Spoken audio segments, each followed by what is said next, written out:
안녕하세요. 시냇가 책방입니다. 저는 책방지기 한걸음씩입니다. 오늘은 나니아 연대기 6번째 시간으로 은의자를 정리해 드리도록 하겠습니다. 은의자. 새벽 출정 후 편에서 모험을 끝내고 다니던 학교로 돌아간 유스터스는 어느 날 같은 학교 학생인 질 폴과 함께 나쁜 학생들에게 쫓기다가 나니아 세계로 가고 싶어해 아슬란의 이름을 부르자 다시 나니아로 돌아오게 됩니다. 그들이 도착한 곳은 아슬란이 다스리는 땅. 하필이면 떨어져도 높은 절벽 바로 앞에 떨어진 데다가 생각보다 벼랑이 너무 높아 잠시 판단력을 잃고 밑으로 떨어지려던 질을 유스터스가 잡아주려다가 잘못해서 유스터스가 벼랑 밑으로 떨어지게 됩니다. 그때 아슬란이 갑자기 나타나 입김을 불어 떨어지는 유스터스를 멀리 날려보냅니다. 혼자 남은 질은 아슬란에게 나니아에 사라진 왕자 릴리언을 찾아야 한다는 지령을 듣고 4가지 표시를 외우라고 합니다.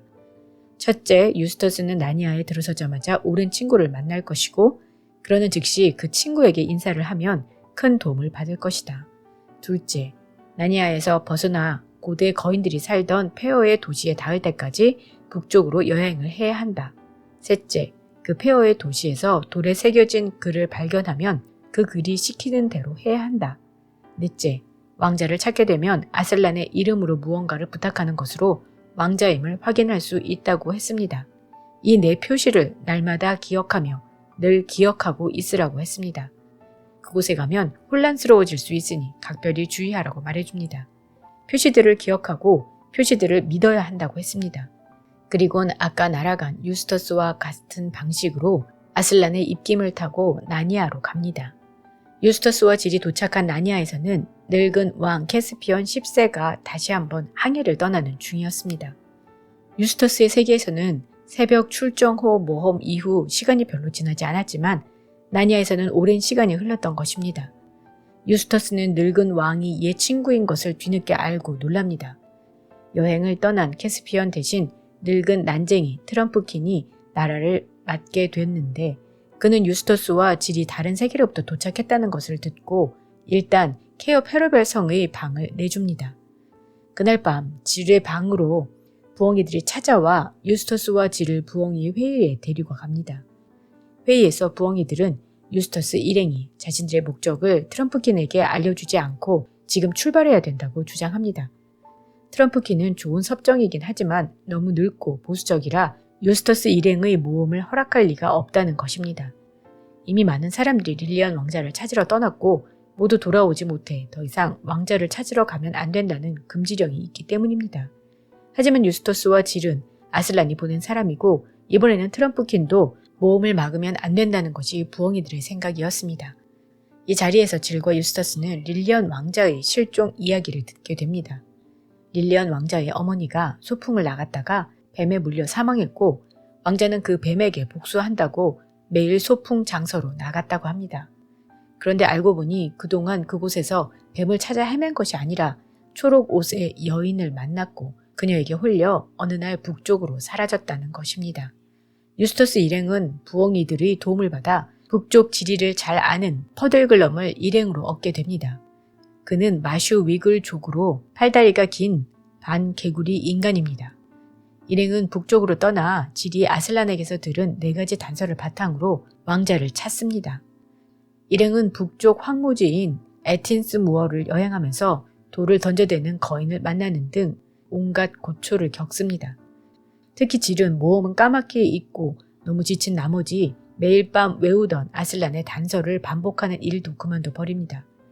그들은 말 수 없는 기사와 초록 옷을 입은 상냥한 여인을 만나는데 여인은 그들에게 하팡에 친절한 거인족이 있으니 그리로 가보라고 조언합니다.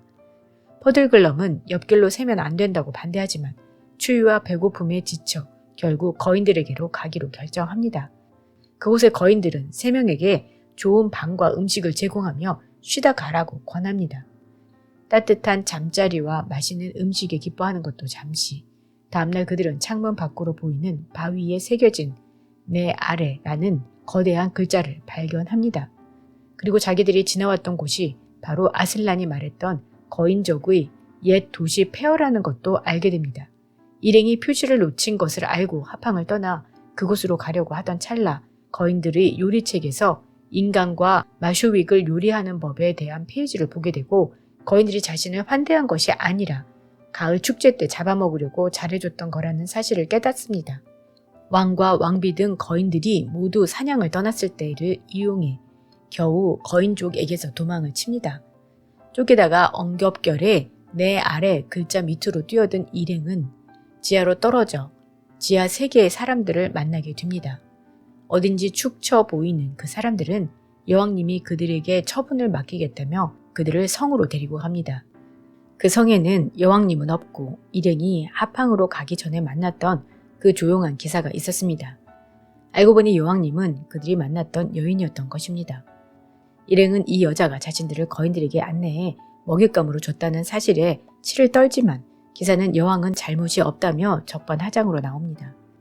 그러면서 자기는 예전의 기억을 모두 잃었는데 이 여왕님이 자기를 돌봐줬으며 자기는 저녁 때마다 제정신이 아닌 상태라서 은 의자에 묶여 있곤 한다고 말해줍니다. 은 의자에서 풀려나면 무서운 뱀으로 변하니 그때는 자기가 무슨 말을 해도 들어주면 안 된다고 말합니다. 마침 그 시간이 되어 하인들의 도움을 받아 남자는 은 의자에 앉은 채로 묶입니다. 의자에 묶인 채로 갑자기 돌변한 남자는 자기가 마녀의 마술에 걸렸고 지금만 제정신이라며 제발 아슬란의 이름으로 이 의자에서 풀어달라고 일행들에게 요구합니다. 이 말을 들은 일행들은 갈등하는데 질이 아슬란에게 들은 마지막 표시가 바로 아슬란의 이름으로 부탁하는 사람이 릴리언 왕자라는 것이었습니다. 그들은 잠시 고민하다가 결국 아슬란의 표시를 따르기로 하고 남자를 의자에서 풀어줍니다. 남자는 진짜 릴리언 왕자였습니다. 그는 풀려나자마자 은 의자를 부숴버리고 일행들에게 고마움을 표시합니다. 왕자를 찾았으나 나니아로 돌아가려던 것도 잠시 그 자리에 여왕이 나타납니다. 당황한 마녀는 난로에 이상한 가루 같은 걸 뿌리고 악기 연주를 하면서 일행에게 마술을 겁니다. 나니아나 아슬랑이라는 건 없으며 내가 여왕인 이 세계만이 진짜라는 것이라고 합니다. 일행이 지상에서 봤던 태양은 램프의 불빛을 보고 착각한 것이고 아슬란이라는 사자는 고양이를 보고 착각한 것이라고 말합니다. 일행들이 모두 홀리려던 찰나 퍼들글럼이 용기를 내고 마녀의 불을 맨발로 짓밟으며 그들을 구해냅니다. 그와 동시에 모두의 정신도 돌아옵니다. 화가 난 마녀는 뱀으로 변신해 왕자를 똘똘 감아 죽이려 들지만 일행 모두의 화력으로 뱀은 칼에 베어 죽습니다. 마녀의 마술이 사라진 지하 세계는 무너지기 시작하고 일행은 왕자의 말을 타고 탈출합니다. 마녀의 부하이던 지하인들도 사실 모두 릴리언 왕자처럼 마녀에게 납치되어 마법으로 세뇌되었던 종족이라 마녀가 죽으면서 세뇌가 풀리자 일행이가 암살을 표하고 더 깊은 곳에 있는 자기 세계로 돌아갑니다. 마녀가 땅 위의 세계를 정복하기 위해 10년 동안 조금씩 땅을 파 나가고 있었는데 알고 보니 그 끝은 나니아 중심부와 통해 있었습니다. 그렇게 해서 일행은 나니아 정복 직전에 마녀의 음모를 막고 왕자를 구출하는 데 성공합니다.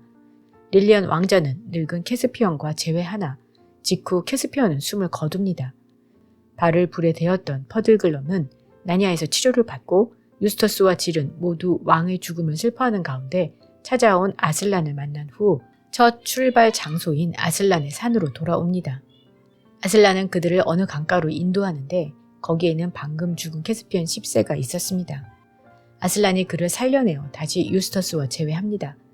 캐스피언은 아슬란에게 아슬란의 나라로 가기 전에 자기는 평소 아이들이 사는 세계를 한 번이라도 보고 싶었다며 그렇게 해달라고 간청하자 아슬란은 허락합니다. 그렇게 유스터스와 질 그리고 캐스피언과 아슬란은 지구에 도착하고 거기서 평소 유스터스와 질을 괴롭히던 학교의 깡패 무리들을 혼내줍니다.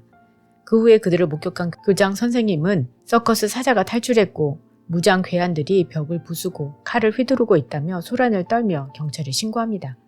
캐스피언과 아슬란은 다시 원래 세계로 돌아가고 질과 유스터스도 조용히 그 자리를 피합니다.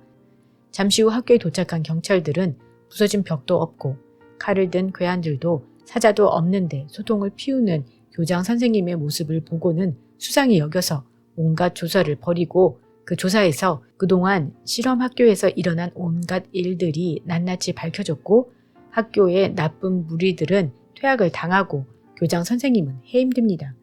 실험 학교는 모든 것이 개선되어서 아주 좋은 학교로 바뀌었고 질과 유스터스는 언제까지나 좋은 친구로 지냈습니다. 한편 나니아에선 릴리언이 아버지의 장례를 치른 후에 왕위에 등극해 나니아를 잘 통치해서 릴리언이 집권하는 동안 나라 전체가 아주 평화롭고 행복했다고 합니다. 몇몇 구절을 읽어드리도록 하겠습니다. 둘째로는 그 여인이 하팡에 관해 말한 의도가 무엇이었는지 모르지만 아이들한테는 나쁜 영향을 끼쳤다. 두 아이는 오로지 침대와 욕실과 뜨거운 음식 그리고 실내로 들어가면 얼마나 좋을까 하는 생각에만 골몰해 있었다.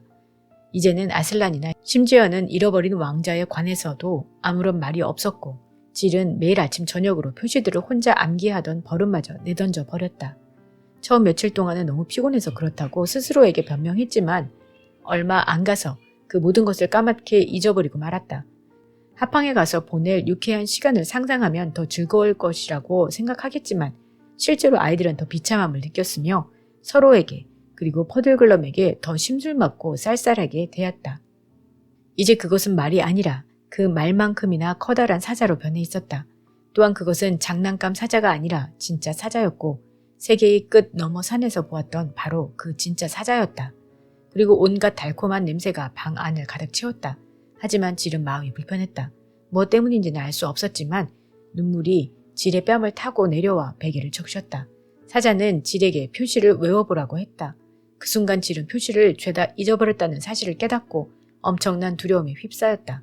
그리고 아슬란은 질을 입에 물고 아슬란의 입술과 숨결을 느낄 수 있었지만 이빨은 느껴지지 않았다. 창가로 데려가 밖을 보게 했다.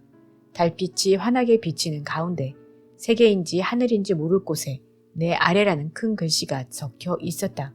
그리고는 꿈이 희미해졌고 이튿날 아침 아주 늦지막히 눈을 뜬 질은 자신이 꿈을 꾼 사실조차 기억하지 못했다. 모두가 생각하고 있는 것을 소리내어 말했다. 두 번째와 세 번째 표시를 놓쳤어. 그리고 그 순간 질의 마음속에 지난밤 꾸었던 꿈이 퍼뜩 떠올랐다. 질은 자포자기한 투로 말했다. 내 잘못이야. 난 매일 밤마다 표시 외우는 일을 하지 않았어. 내가 표시들만 생각하고 있었다면 저게 폐허의 도시란 걸 금방 알아챘을 거야.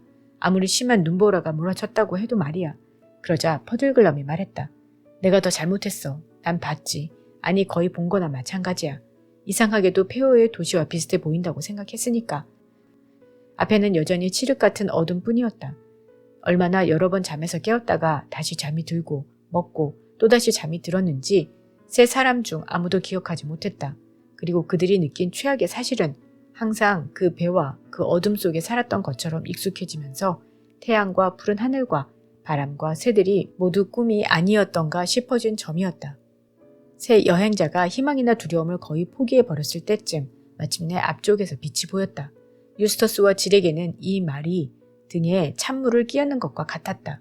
순간 돌 위에 새겨진 단어가 자신들의 무언가는 무관하고 어쩌면 자신들이 이곳에 들어온 게 단순한 사고였을지도 모른다는 생각이 들었기 때문이다. 퍼들글럼이 말했다. 걱정 마. 사고가 아니야. 우리의 안내자는 아슬란님이야. 아슬란님은 거인 왕이 그 글을 새기게 할 때 그 자리에 계셨고 그 뒤로 무슨 일이 일어날지 이미 알고 계셨을 거야. 지금 이 일까지 모두 말이야.